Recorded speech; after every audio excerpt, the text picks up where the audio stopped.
If you are a shoeaholic like I am, then you are in for a treat as we are talking about training shoes today.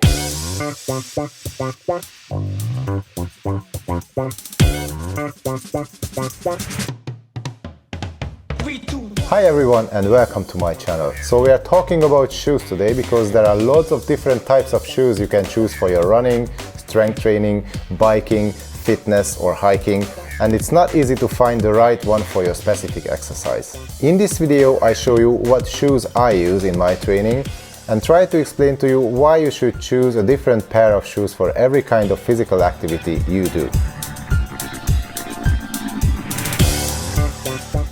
Minimalist shoes like these Vibram 5 Fingers are my favorite for strength training, especially on leg days. I found that training barefoot gives me better stability and a more direct contact with the ground. Barefoot movements also strengthen your feet, which helps preventing injuries.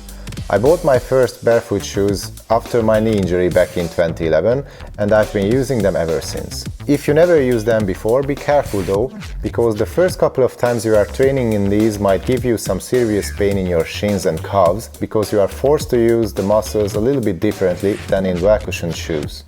Also, I wouldn't use them for running on hard surfaces, especially on longer distances, because there is basically no cushioning that could absorb the impact, but for short, fast treadmill runs or for leg trainings, they are the best in my opinion. Whenever I decide to go for a longer run, which means 5K or 6K in my case, because I'm a beginner runner, I always use these Brooks Adrenaline GTS 18s. They are not only more cushioned than the Vibrams, so they absorb more energy of the impact when running on a hard surface like tarmac, but they also provide some support for my arch, which is a little flat.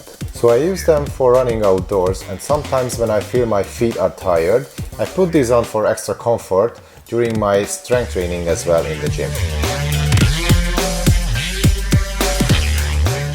Sometimes I find the Brooks a little bit too slow and heavy, and I don't want to kill my feet running barefoot either, so I recently bought these lightweight but somewhat still cushioned road racing shoes.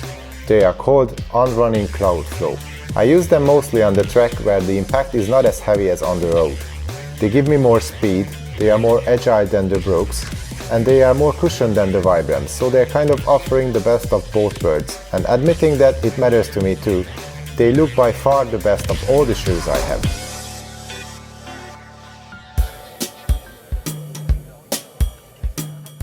Talking about looks, let's see the Salomon Speedcross Warrior 2s. If you run or walk a lot off-road, your best bet might be some kind of trail running shoes like these. These shoes do not only have a thicker sole with a better grip, but they are also more robust in general, so they can be used in wet and dirty conditions as well. They offer great cushioning and good contact on slippery surfaces. They are also waterproof to a degree, but they are rather heavy and bulky and a little bit more tight-fitting than the others, so they are not the most comfortable, but I always feel like my feet are secure when walking on rocks or gravel, and frankly, that's what matters the most. But let's get back on the road and speed things up a bit. And by speeding things up, I mean let's hop on a bike. If you have a road bike, or basically any bike for that matter, you can have a much better experience by using shoes specifically designed for cycling. These Physic R5 road cycling shoes are equipped with special cleats that allow you to attach the shoes directly to the pedal. It gives you a more efficient and powerful ride, as there is no loss of power in transmission. The sole of the shoes, however, are stiff, usually made of plastic or carbon, and the cleats are in contact with the ground, so you cannot really walk in them. But at the end of the day, it's not a big deal, because they are meant to be used on the bike anyway. As you can see, I have 5 different shoes for my fitness activities only. Do I really need them all? No. Do you really need them all?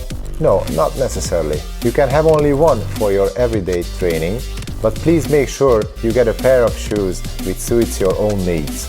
Do some research, try on a few different ones and ask for a professional opinion in a shoe store before you buy anything. It is important, especially if you have problems to begin with, like a flat arch, bad knees or hips, because choosing the wrong shoes can only make things worse. And please don't buy anything just because someone else uses it. These shoes I showed you are working for me but you might need some different ones depending on what you are going to use them for. All in all, if you want to get the most out of your workouts and stay healthy and fit in the long run, you should choose carefully and buy the best fitting shoes for every kind of activity you do regularly. And don't forget, there is no such a thing as too many shoes anyway. If you like this video, please give it a thumbs up and subscribe to my channel. Also, I would love to hear what training shoes you guys are using and why, so leave a comment below. See you next time.